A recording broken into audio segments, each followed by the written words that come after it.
हमारे जो भक्तों का जो बाप है जो विश्व गुरु है, वो जाके भूटान की यात्रा कर रहा। बताओ, इस वक्त इसके पीड़ा है, लोगों के अंदर दर्द है, मैं खुद रो रहा हूँ, अंदर से पीड़ित हूँ, दुखी हूँ। मेरे को ये दिक्कत है, मैं परेशान हूँ कि हमारे भारत के लोग बेगुनाह लोग मारे जा रहे हैं, मजलूम है, गरीब है। क्योंकि जब चुनाव आता है तभी ये होते हैं हमले।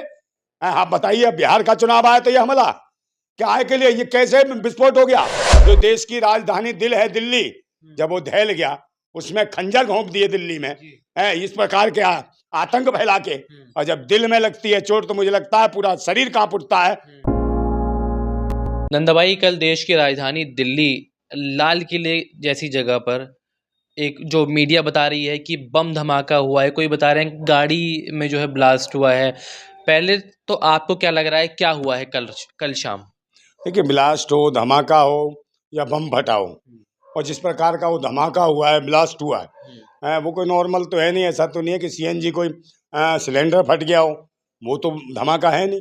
क्योंकि धमाका इतना भयंकर था कि उसमें गाड़ियों के फरकच्चे उड़ गए और लोग 500 मीटर दूर तक तो मानव अंग गिरे हैं भाई, लोगों के हाथ गिरे हैं टूट टूट के, पता नहीं कहाँ कहाँ उड़े हैं। और तो और जो सिलेंडर थे सीएनजी के, वो भी उड़ के गिरे हैं 500 मीटर की दूरी पे। तो आप बताओ, ये मुझे लगता है ये कोई ऐसा तो नहीं है कि सीएनजी सिलेंडर फटाओ, ये ऐसा कोई ब्लास्ट नहीं, वो पहले से ही था। जिस प्रकार से आप बता रहे थे, क्या नाम है, ये तुम्हारे गुड़गांव के पास फरीदाबाद में 360 किलो RDX मिली है, उसके बाद फिर 10 किलो भी बता रहे हैं कि दिल्ली में मिली है। और उसके बाद ये उसी दिन शाम को ये धमाका हो गया। और धमाका ऐसा हुआ इतना भयंकर, कितने बड़े एरिया को घेर के वो धमाका हुआ कि पूछे मत। वहां पर लोग कितने हताहत हुए, कम से कम सैकड़ों लोग इसकी कहीं ना कहीं गिरफ्त में आ गए। और अब तक कम से कम 14 लोग मर चुके हैं। हाँ, तो मैं कह रहा हूँ 14 लोगों के आसपास, मेरे को जितना पता है, उनकी मौत हो चुकी है। और कोई गंभीर हालत में है लोग, खुद कह रहे हैं कि भाई 2-2.5 दर्जन से ज्यादा लोग अब भी पड़े हुए हैं, बेचारे, उनके भी मुश्किल है। तो इतनी स्थितियां, उनके परिवारों का क्या हाल होगा? जो सरकार, एक बाबत तो केंद्र में बैठी है सरकार, भाजपा सरकार, प्रदेश में है, देश में पूरे में छाई हुई है। और उसके बावजूद आप मुझे बताओ, यात्रा निकालने वाले वो हिंदू राष्ट्र को लेके जो धीरेन्द्र जो घूम रहा शास्त्री, जो सबकी पर्चियां निकालता है और जो नारे लगा रहा उल्टे सीधे इस वक्त में, वो कह रहा है कि तेल लगा के डाबर का और नाम मिटा दो बाबर का। इस प्रकार ये कौन है जो हिंदू मुसलमान करने में लगे?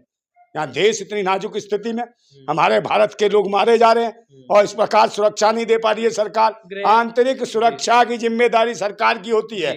और सुरक्षा के टाइम पे जब लोग दुखी हैं, हताहत हैं, तो हमारे जो भक्तों का जो बाप है जो विश्व गुरु है, वो जाके भूटान की यात्रा कर रहा। बताओ, इस वक्त इसके पीड़ा है, लोगों के अंदर दर्द है, मैं खुद रो रहा हूँ, अंदर से पीड़ित हूँ, दुखी हूँ। मेरे को ये दिक्कत है, मैं परेशान हूँ कि हमारे भारत के लोग बेगुनाह लोग मारे जा रहे हैं, मजलूम है, गरीब है, रोज काम पैदल यात्री मारे गए। इसमें कितने बड़े दुख की बात है। कोई किसी का बच्चा अपने पापा का इंतजार कर रहा होगा, वो उड़ गया, किसी की पूरी फैमिली उड़ गई। कौन है इसका जिम्मेदार? इसका जिम्मेदार ये भाजपा सरकार है, निकम्मी, जो पाखंडवाद फैला रही है। और ऐसी जो यात्राएं जो बाबा घूम रहा, बाबा के नाम पे आतंकी घूम रहा है, जो हिंदू राष्ट्र की बात करके पाखंड फैला रहा है, ऐसी यात्राओं पे प्रतिबंध लगना चाहिए। और हिंदू मुसलमान की राजनीति से ऊपर सोचना चाहिए इनको। ये लग रहा है, कई लोग बोल रहे हैं गृह मंत्रालय का फेलियर है, अमित शाह का फेलियर है। क्या अमित शाह का फेलियर आपको? ना, फेलियर तो है ही भाई, सरकार का ही फेलियर है। आप मुझे बताओ, कहाँ नहीं अटैक हुए हैं? आप बताओ, पठानकोट में अटैक हुआ, वहां मारे गए, बिना लड़े सैनिक मर गए। उसके बाद उरी हमला हुआ, उसके बाद पुलवामा हुआ, पुलवामा में भी इसी प्रकार से RDX आई, 350 किलो ब्लास्ट हो गया, पूरी गाड़ी उड़ गई, 42-22 सिपाही मारे गए बिना लड़े, बिना मतलब के मार दिया, उसकी आज तक जांच नहीं हुई। बताओ उस RDX कहाँ से आया? ये आज तक सरकार नहीं बता पाई, तो फेलियर तो है ही। क्योंकि जब चुनाव आता है तभी ये होते हैं हमले। आप बताइए, बिहार का चुनाव आया तो ये हमला क्या है के लिए? ये कैसे विस्फोट हो गया? और पकड़े क्यों नहीं जाते? फिर पहलगांव में हुआ कांड, 300 किलोमीटर पाकिस्तान से पहलगांव में घुसा है आतंकवादी, वहां जाके भाई बेवहाएं कर दी, माताएं बहनें, सैलानियों को मार के, और उनको बेचारों वहां भी सुरक्षा नहीं थी। वहां सुरक्षा नहीं, वो भी हिंदू मुसलमान करके दिखाया गया कि नाम पूछ रहे हैं जात का और धर्म का नाम पूछ के गोलियां मारी। ये कौन दिखा रहा? मैन स्ट्रीम मीडिया दलाल दिखा रही, ये भड़वी मीडिया है जो कहीं ना कोई गोदी मीडिया कहते हैं, ये कहीं ना कहीं जमीन पे जाके देखती नहीं है और हिंदू मुसलमान का रंग देती है। अभी हाल ही में देख लो क्या करा इसने। बताइए, जो सुपरस्टार हैं, जो एग्री, वो जो ही मैन के नाम से जाने आते हैं, धर्मेंद्र, उनकी मौत की खबरें चला दी इन्होंने, उन्हें भाई उनका निधन दिखा दिया।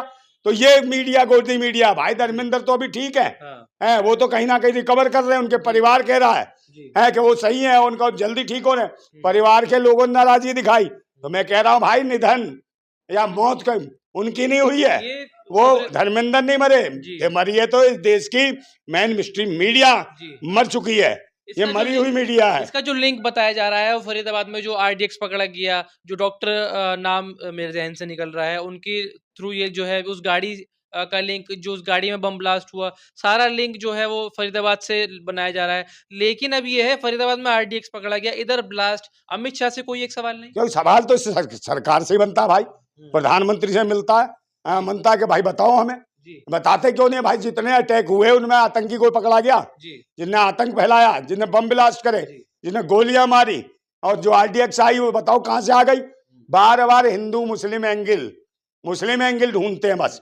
इस गाड़ी का भी जो गाड़ी जो थी है, इस गाड़ी का भी एंगल यही देख रहे थे, मगर वो कह रहे सलमान ने बेची थी, सलमान के नाम पे गाड़ी देवेंद्र नाम के व्यक्ति को बेची है, उसके बाद ये हुआ।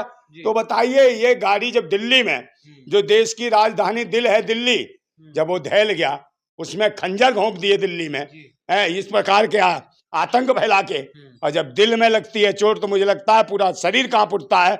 यही हालत यह है कि दिल्ली में इस प्रकार से हमला हुआ है, या जो इस प्रकार से विस्फोट हुआ, कहीं ना कहीं पूरा देश दहशत में है गंभीर रूप से, और परेशान है, दुखी है पूरा देशवासी। लेकिन उसी परेशानी में प्रधानमंत्री मोदी साथ नहीं है, वो भी भूटान चले गए, जन्मदिन मनाने चले गए। हर बार ऐसे ही जाते हैं जब भी अटैक होता है या चुनाव होता है, बाहर चला पिछली बार जब पहलगाम अटैक हुआ था तो पीएम मोदी ने अपनी रैली जो है वो अपनी जो यात्रा है वो रद्द कर दी थी, सऊदी अरब में वो थे, तब तो मीडिया बता रही थी कि कितने महान है प्रधानमंत्री। कोई महान नहीं है, महान नहीं, कुछ नहीं है, ये भाई अभी को भाग गए।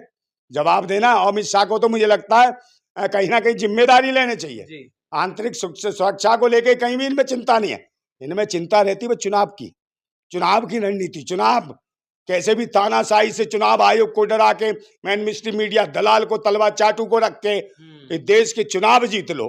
चुनाव की तैयारी, चुनाव के ऊपर रणनीतियां, रणनीति भारत की सुरक्षा को लेकर कौन बनाएगा? कहीं ना कहीं इस प्रकार के, जिस प्रकार से ये भाषणबाजी करते हैं हमारे मोदी जी, जैसे वहां कर रहे थे कि तमंचा और कट्टे जैसी भाषा बोलने वाले कौन है? कट्टे जैसी भाषा बोलने वाले लोग, कट्टे का मतलब, हम तो सोचते थे कि प्राइम मिनिस्टर का मतलब पीएम होता है, प्रधानमंत्री का मतलब पीएम होता है, अब हमें लगता है पीएम का मतलब कुछ ही और हो गया, पीएम का मतलब हो गया पॉकेट मार। तो मुझे लगता है पीएम का मतलब पॉकेट मार है, ये पॉकेट मारी जा रही है भारत के लोगों की। आपको नहीं लगता था कि क्या प्रधानमंत्री मोदी को भी लाल किले जाना चाहिए था?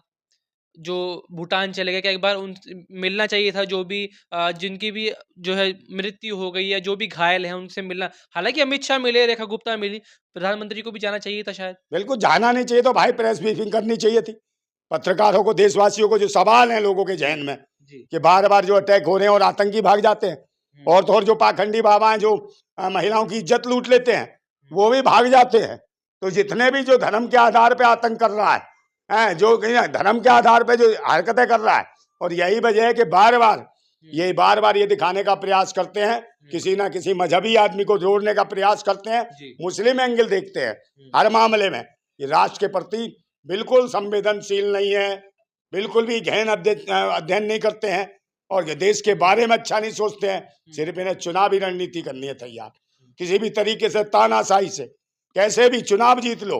और ये मशीन जो हटा नहीं रहे ना, मशीन की वजह से ही आ रहे हैं, मशीन में धांधली है, चुनाव आयोग इनका अपना है, वही कहीं ना कहीं लुटवा रहा पूरा का पूरा देश का मैंडेट। और मुझे लगता है बिहार चुनाव में भी इतनी बड़ी धांधली हुई है कि भाई कहीं मशीनें खराब रही 4-4 घंटे, कहीं जो नदी थी वहां पर जो क्रॉसिंग के लिए आदमी नाव वगैरह थी, जो कश्तियां थी, वो सब बंद करवा दी गई। तो भाई वोटों से वंचित करा बिहार के लोगों को, और डराने का प्रयास किया खुद भाई इनके पार्टी के नेता, और धमका रहे थे। जो केंद्रीय मंत्री था वो लल्लन सिंह, वो धमका रहा था, कह रहे हैं वोट मत डालने दो। देखो ये क्या हो रहा है। प्रधानमंत्री मोदी जब भूटान पहुंचे तो उन्होंने भी इस बात पर बहुत खेद जताई, कहा मैं भी बहुत दुख में हूँ। उन्होंने भी ये बताया कि मैं भी पूरी रात लगा रहा सुरक्षा एजेंसी के साथ, जो भी कुछ हुआ। पीएम मोदी भी नहीं सोए हैं पूरी रात उस मामले के बाद। ये देखिए कितना जो है, कितना सीरियस थे उस मामले को। वो तो सोए नहीं है, हम तो रोए हैं भाई, हम तो रोए हैं और रो रहे हैं। सोने या नहीं सोने से, तुम्हारे जागने से तो देश बर्बाद हो रहा है। इससे बढ़िया तो तुम सो ही जाओ, किसी जागरूक आदमी को ले आओ। कोई जागरूक आदमी सीट की देश की गद्दी पे बैठेगा तो निश्चित रूप से देश आगे बढ़ जाएगा। तुम्हारे सोने से 22 घंटे 18 घंटे जगने से इस देश का बंटाधार हो रहा है और कुछ नहीं मिल रहा बेरोजगार को। घंटे के अलावा घंटा पकड़ा रहा है, बस घंटा हिलाओ और घंटा बन जाओ और देश के लोगों को करा दो।